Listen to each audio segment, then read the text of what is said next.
Mom, how is soap made? That's a really good question. Soap is made in giant factories using oils, mixing, and special processes. But we can also make a simple version right at home. Let's see how it's really made. And then let's try it ourselves. Soap is something we use almost every day, but most people never think about how it's actually made. Whether it's a bar of soap in your bathroom or a scented soap gift, it all starts with a few basic ingredients. Most soaps are made using oils or fats, along with ingredients that help clean your skin. In factories, soap is made in very large batches using machines and controlled processes.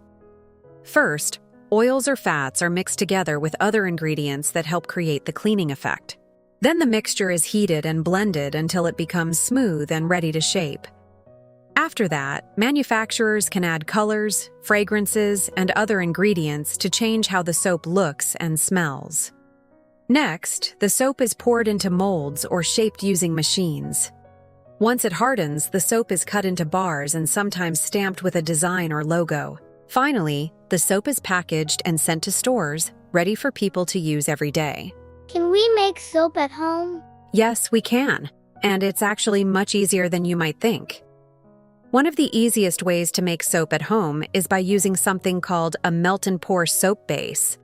This type of soap is already prepared, so all we need to do is melt it, customize it, and pour it into molds. First, we cut the soap base into small cubes so it melts evenly. Then we place the pieces into a microwave-safe bowl and heat them until they fully melt. Once melted, we can add color or fragrance to make it our own. After that, we carefully pour the mixture into molds and let it cool and harden.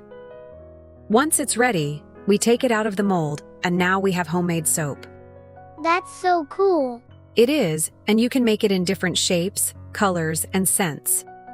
Factory-made soap is produced quickly and in large amounts, with machines making every bar look the same.